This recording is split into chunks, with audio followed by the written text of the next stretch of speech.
Okay, so I have to do it from this side. I'll do it from this side. Okay, so today we are interviewing Karen Prinzmetal and Jim West Posthumously. And here we go. Get your nose. Okay. All right. Thank you. Yes. So, Karen, where do you live right now? I have 2 homes, one in West Los Angeles, and one in Circle 9 of the Sandpiper. Okay. And where were you born? I'm from LA, so I'm a California girl. What hospital? I guess it was Cedars of Lebanon there. Oh, okay. Yeah. Yeah. And what high school did you go to? Went to Uni High. Oh, you did? I did. And then I went to UCLA, and I stayed there. I was there 3 years, but I transferred over to a small school in Boston called Emerson College. Yeah.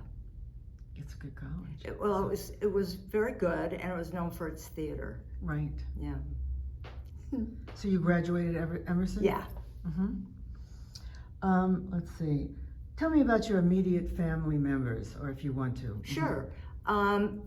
My mom and dad are no longer with us, and there were 5 of us, and I'm the oldest, and then comes Rachel, who lives in Santa Barbara. My sister Jan died a number of years ago, and then I have Donna and her family, and Mark and his family, and they live in Portland, Oregon. How about Jim? Where did he grow up? He was born in Upper Michigan, in the Upper Peninsula, but he grew up in Kalamazoo, Michigan. And yes, there really is a Kalamazoo. So, and then he has a brother and sister and their families, who I'm going to see this summer. So that'll be nice. And what made him come to Los Angeles, or where you met him? You know, he never felt at home in the Midwest. He knew he was different, and he wanted more inclusion. He wanted more, he wanted to be in a population that was really mixed. And that means food, that means art, that means culture. And, you know, he loved his family, and Kalamazoo was good to him, but it wasn't a place he felt at home. And how did you meet Jim? Oh, it was sad. We both played tennis, and I had a friend who gave me this little card. It says, you know, join this group. And I went, yeah. And I kind of went away, and finally, after about 2 months, they asked me, and they shamed me. They said, you wanted to meet people, you didn't take us up. I was so shamed, I signed up the next day. And he was there, and he was so sweet, and he was so nice. So we started playing doubles together, and then we did a bunch of tennis tournaments. So we met playing tennis. He was the good one. Was that here, or was that in Los Angeles? In Los Angeles. Okay, so transitioning to the desert, how did that happen? When I was at UCLA, I was working at UCLA, and we used to go on weekends, long weekends, up to Idlewild. And we did that for about 2 or 3 years, I guess. And then we kind of decided one time, well, let's instead, because it was winter, let's go to Palm Springs. And we looked up a place, and we stayed at the Hyatt, and we stayed at the Esmeralda, and we stayed at these different hotels for about 2 years. And then in 1997, we decided we would buy a place. Were you married then? Yeah, we were married in 1978. So you decided to have an additional. You didn't want to move here. Right. You were just going to have a Right, second home. And I was working at UCLA, and Jim was working, and so neither one of us, you know, were retired yet. So it was a weekend kind of place. And where did you buy the place? At Sandpiper, or your first place here? Yes, that's a little story, because Okay. we stayed in all these hotels, and then we were staying at the little hotels up in Palm Springs, and we started kind of seriously looking, and we found a house there, but then we realized, we have to take care of the pool, and a big thing. But meanwhile, all those years we were going back and forth to the hotels, we would drive up El Paseo, like have dinner, and then drive by this place. And I kept saying to Jim, I said, I think we really want an old place. We want something that was really old. And we would drive by, and I said, something like that. And I'd point to the Sandpiper. We did that for like 2 years. And finally, we saw that there was a rental place, a sales office. And we walked in, and we looked around, and we knew that this was the right place. But at that point, we did not have language at all to say mid-century, to say what anything was. When was that then? When was that you 98. Okay, 98, and then you bought. We bought one of the smaller ones. Okay. And we had that for 4 years, and then we bought in Circle 9, one of the bigger ones, and then eventually sold the little house, and now we only use the bigger house. Was you bought originally in Circle 1? Circle 3. Oh, Circle 3. Yeah. Okay, that's what I was. Yeah. Yeah.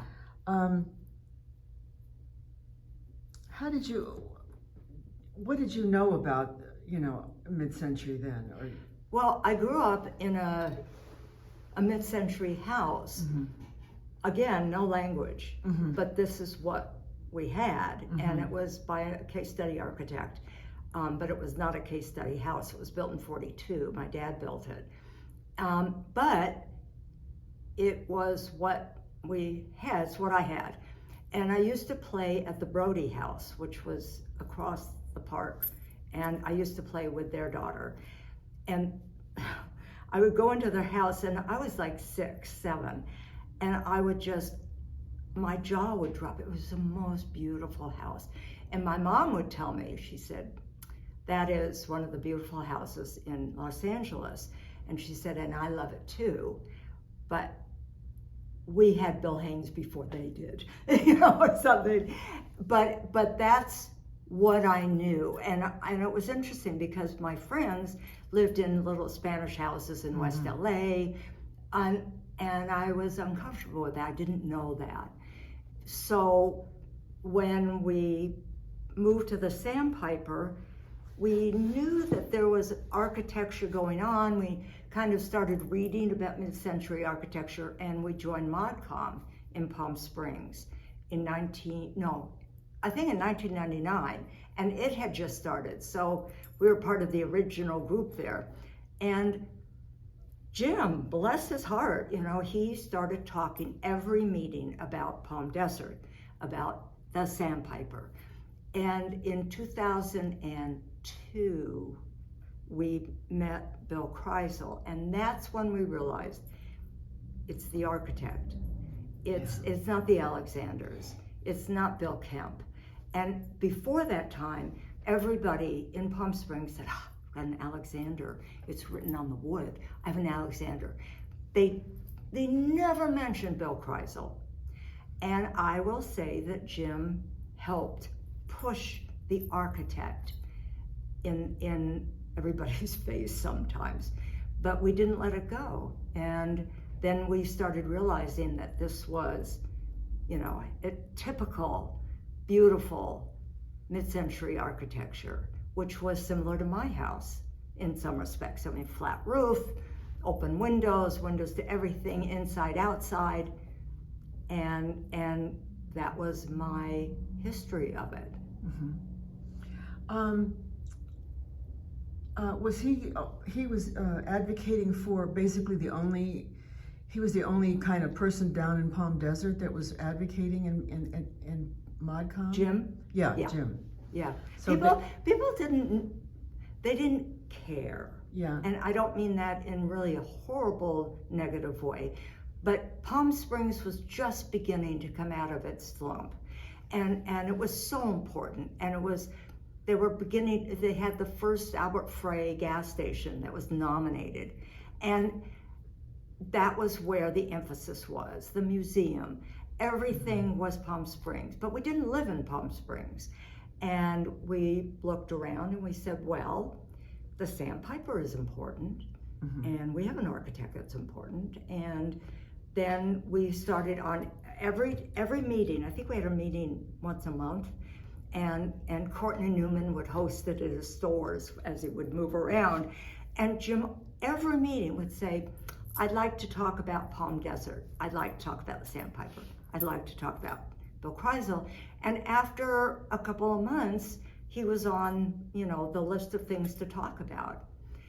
And then when Modernism Week started, that's when, after the first couple of years, the people that run Modernism Week, they started realizing, well, there's Palm Desert, there's Rancho Mirage, and lastly, Indian Wells. There is a wealth of modern architecture in all these cities, but it took a while. It really took a while. And then I think starting in 2011, we started, Jim, Linda Holden Claude, and myself, we started putting together, first we did, I think, 4 years of Sandpiper tours with parties, and then we did 3 or 4 years of the double-decker bus tours in Palm Desert. And then the last 2 years we did, after COVID, we did walking tours of Palm Desert. So we've done a lot with the city's help, and this is the 50th anniversary. Yeah. How did the city help you? It was mostly in supporting us, not monetarily until this last year. We really didn't ask them to do that, but we would always put their logo, the city logo, on, and I think they began to realize that there were houses. We have the only Schindler in the desert, in Palm Desert, and they realized that. And I think with the destruction of the Maslin House in Rancho Mirage, that kicked them into at least wanting to become a bit more aware. It's still an uphill battle. We just lost a Frey in Palm Desert on Ironwood. So, we have to keep fighting and talking.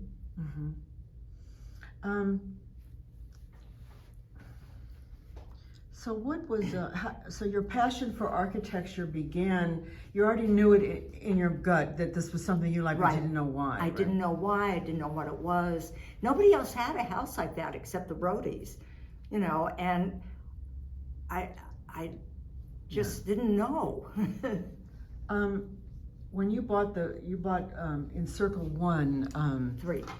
Oh, in Circle 3. Okay, so what are the different, if you don't mind, what are the different circles? Why are they? Okay, the first 4 circles were originally co-ops, cooperatives.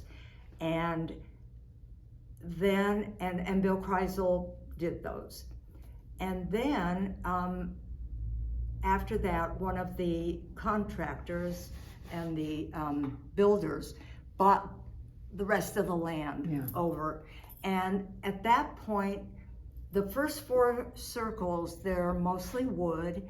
They have screen block, which is beautiful. They are smaller, they're 1,100 square feet. They did have the alternating roof heights. So our ceiling was lower. Next door, it's an 8-foot ceiling. So there were differences. But then when they started in 62, 63, they realized that people wanted things, styles were changing. People wanted a washer dryer, they wanted a dishwasher, and so they started making the homes a bit bigger. And Bill Kreisel was intimately involved with that, on siting the homes. And in 1 through 4, they're triplexes. There are 3 homes together. And he fought for that because the builder wanted 4 together, and he said, no, I don't want to do that because you don't get the views. And everything Bill was looking at were the views of each house. So in 5 through 10, the materials began to change. They were concrete, they were screen block, they were shadow block, and they began to get bigger and bigger. So the other thing that's interesting is 1 through 4, each of those circles is their own homeowners association. Then 5 through 10 circles are their one homeowner association. And they're only 2 together. So in 1 through 4, you have 24 units. And from 5 through 10, you have 16 units. And Bill Kreisel was involved intimately. And then 11 and 12, who were the first to become a historic district, they are their own association. Mm-hmm. And then we have 13 and 14. And when 13 and 14 started, Bill Kreisel began to get involved with some other plans in Palm Springs. And so the builder took Bill's architectural plans along with the Indian Wells sandpiper and combined them. So they're slump stone, they're things that Bill Kreisel did not use. They're a little more brutalistic. In, if you walk by, you'll see that they're a little more brutal, and that's in just an architectural sense. So, was Kreisel involved with each one of the circles, or he was involved through 1 through 12. All right. Intimately, and 13, 14, 15, 16, and 17 were all done by the builder, but with Bill's plans. Okay. And so, in looking at a historic district, now 1 through 4 each have their designation as Sandpiper Historic District. We in 5 through 10 are part of this same historic district. And we're hoping that the rest of the Sandpiper becomes part of the historic district too. So we'll be the largest historic district, certainly in Palm Desert, probably the desert right now. What will be the? It would be 306 homes and 9 associations. You have an association of the associations? We do. We have a president's association. Oh, okay. Yeah, but the interesting thing is the homeowner dues are different in every circle. So it's interesting. Each circle has a common pool. No one really has their own pool, right? I can't remember the number of pools, but every circle has its own pool. Yeah.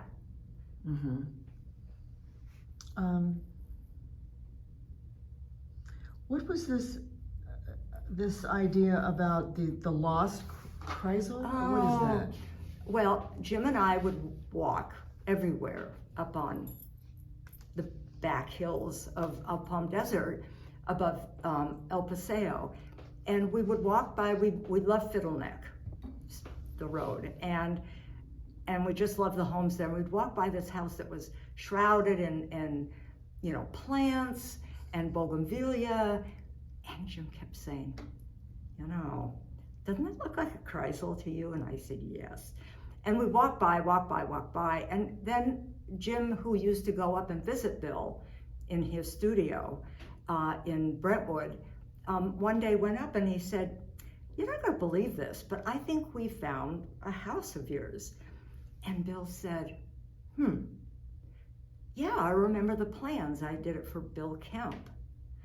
And so really, the house is called the Lost Kreisel, but it is the William Kemp house. And without Bill knowing, the plans were used and the house was built. Yeah, it was really great. So Bill came and looked at it and talked to the owner and kind of said, the house is mine and that's a good thing. And the homeowner really, I don't think, realized how to bring it back. And so it was sold. It was sold to a somebody who sells homes who we had talked to about this house. And I don't think she would remember, but she sold the house to two people from Canada. And we had, they restored it. And it is beautiful. It is absolutely beautiful. Did Kreisel get to see the house after it was restored? No, he didn't. He felt he wasn't up for it. Not that he didn't want to see it, but we showed him lots of pictures. Jim Schnepp took beautiful photographs. And So he liked them. you were walking by there, you discovered it was all covered in foliage and stuff, and what was the time frame between your discovering it and where it became, really visible I would as a beautiful say, property? I think we discovered it. In fact, there was an article in Palm Springs Life. I want to say we discovered it, or the article was in 2012. And I think they started work maybe 2014. The lady took a year or so to sell it. I mean, she lived there for a couple of years before she sold it. And then she sold it to these fabulous people who were able financially to take care of it the right way. And a couple of our tours, we've been able to, I'll call them and say, can we come in for a tour? And sometimes they say yes, but they're very private, obviously. Right. Yeah. Right.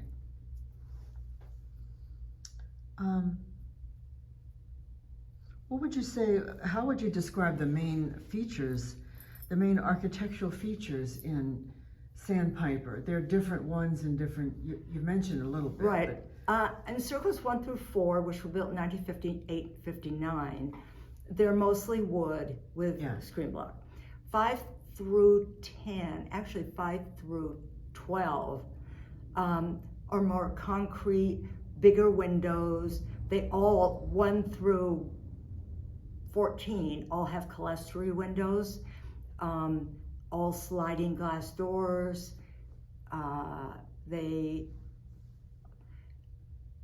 When Bill Kreisel did 5 through 10, he really put in beautiful cabinets. I mean, a lot of money was spent on 5 through 10. And then, Interesting.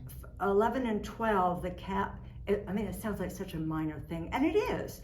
The cabinets were nice, but they weren't quite the same grade. And that was because at that point, Bill was getting more work in Palm Springs, Kings Point, and so his people that he worked with were being shuttled around more, and so the people who were actually doing the building were not the same always. Right. Well, was it the wood, the quality of the wood that was so amazing? Yeah. What kind of wood was it? Doug fir? Or what? Oh, anyway. I'm not a wood, I don't know. Okay. Jim would know. So you had a real inspiration with the Kreisel family. Yeah. And how did that? Well, Jim, in his quiet, shy way, just opened up to Bill. I mean, he adored Bill Kreisel, and they understood each other.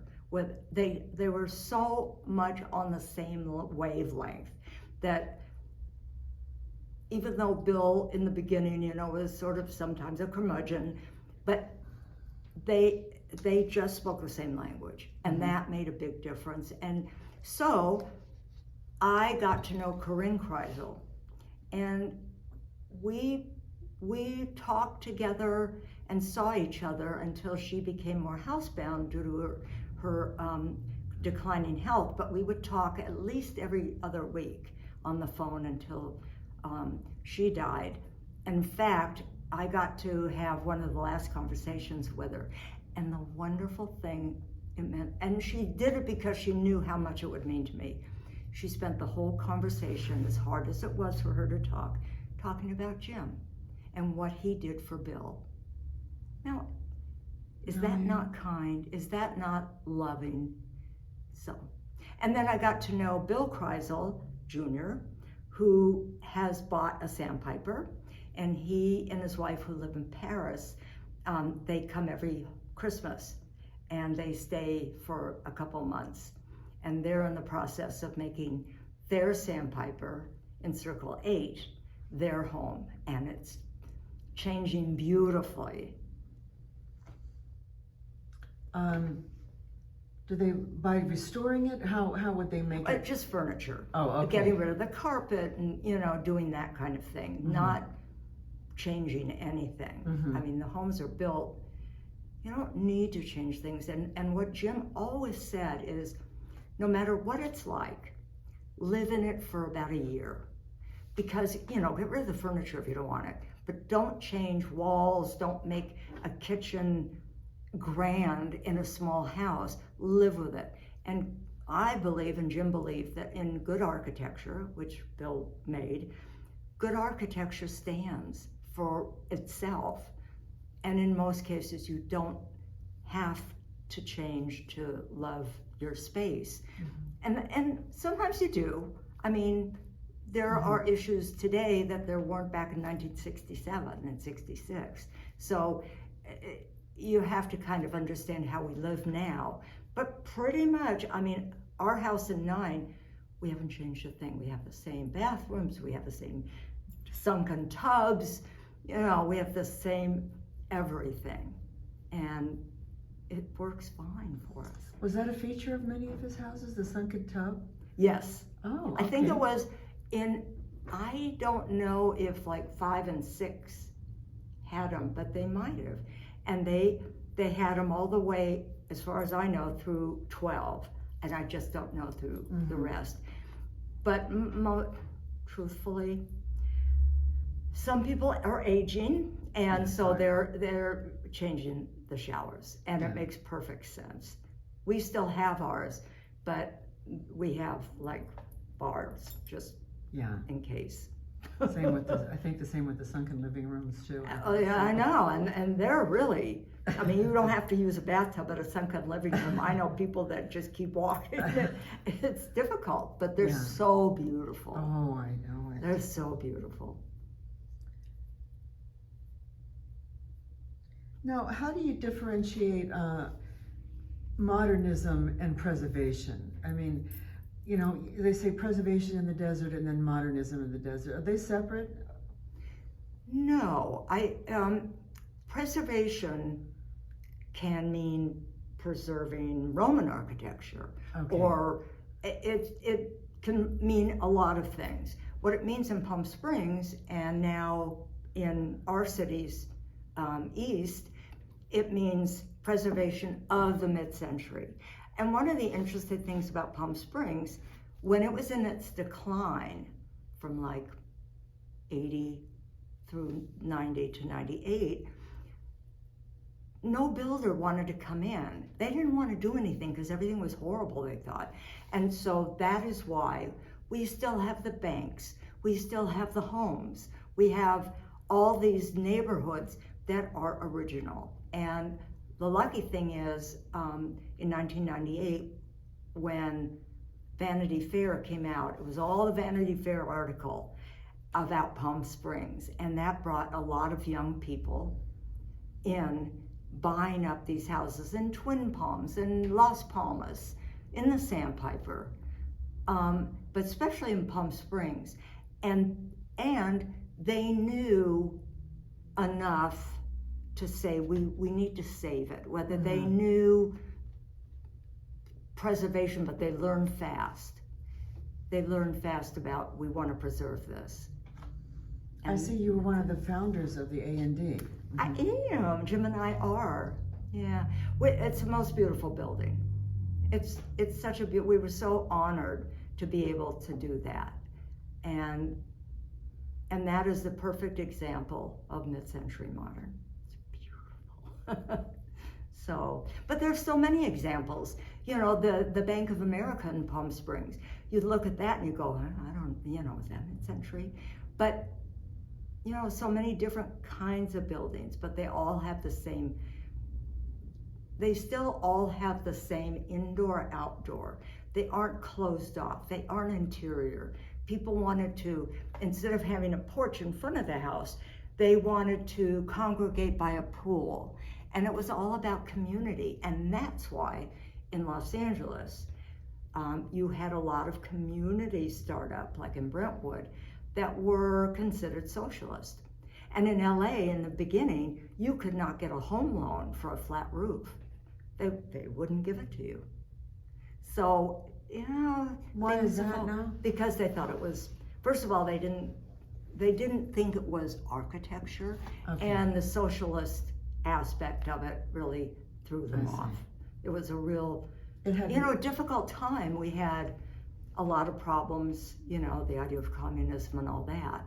But the idea that a group of people, usually from the studios, a lot of musicians, would want to have modest homes where they all lived together. They had a school, they had, grocery stores. They lived together and helped each other. And what a wonderful way that is to live, which I think we're beginning to get back again. Communal living like that? Yeah. Separately, but... Yeah, you have the way Bill made his homes, wherever they were either, you could choose to be very social, very public. You could do that. You could go out on your back patio, you could go to the pool. If you wanted to be by yourself, like Jim and I did a lot of times, you stay inside and you're private, and you have a private space on your poolside patio, and people may see you, but they respect. And so the architecture was so easily done for what kind of person you may want to be. Today you may want to be private, tomorrow you might want to be social, and the architecture let you do that.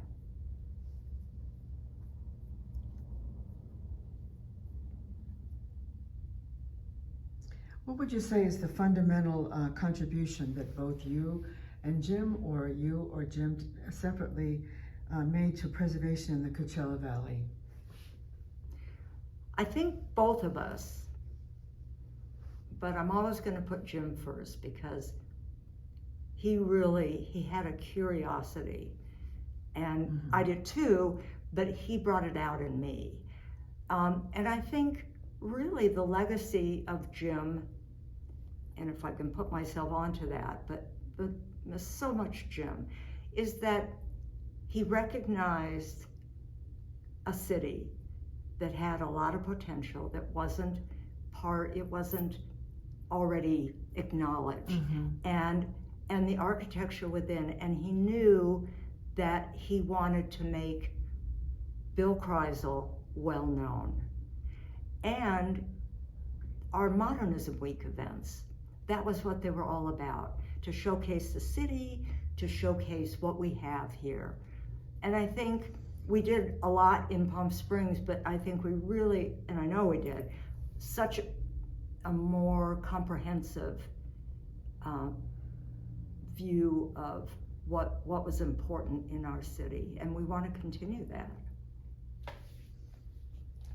Why is preservation important to the community? I think mostly because if you don't have history, no matter how far back or in history's legacy, mid-century is very young, but we have it. And if we get rid of it, you become homogenized. And that's what Jim really fought against in the Midwest. He didn't want everything to be the same. He wanted things to be different, and he wanted communities to bring in people of different cultures and to acknowledge what they had.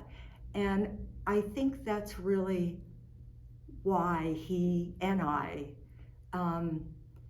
believe that preservation is really the only way to know what your history is. And if you look around, who is mid-century? We are all mid-century people, and we're fighting to keep our legacy, because it's really our legacy. It's not our parents, it's ours, and we're coming back to it. How many years were you married to Jim? 43. But I knew him, we married in 70, let's see. So I knew him 2 years before that. Yeah. Checked him out for 2 years. We kept playing tennis, and then I decided to get married like the next Friday. We never said the words getting married. Oh, is that right? Yeah. Tell me, wait a minute. I asked him, we were driving back from a tennis tournament in Bakersfield, I think, and I finally asked him right by the Getty, which wasn't built then, and I said, so you want to get married? And he goes, okay. I said, when do you want to do it? He said, why don't we do it Friday?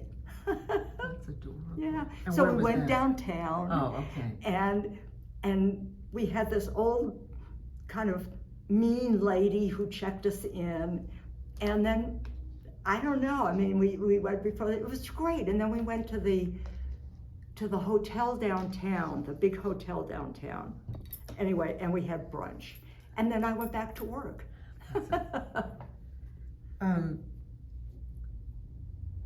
What would you say, how would you like to see historic preservation applied to its highest level in the Coachella Valley? What would you say?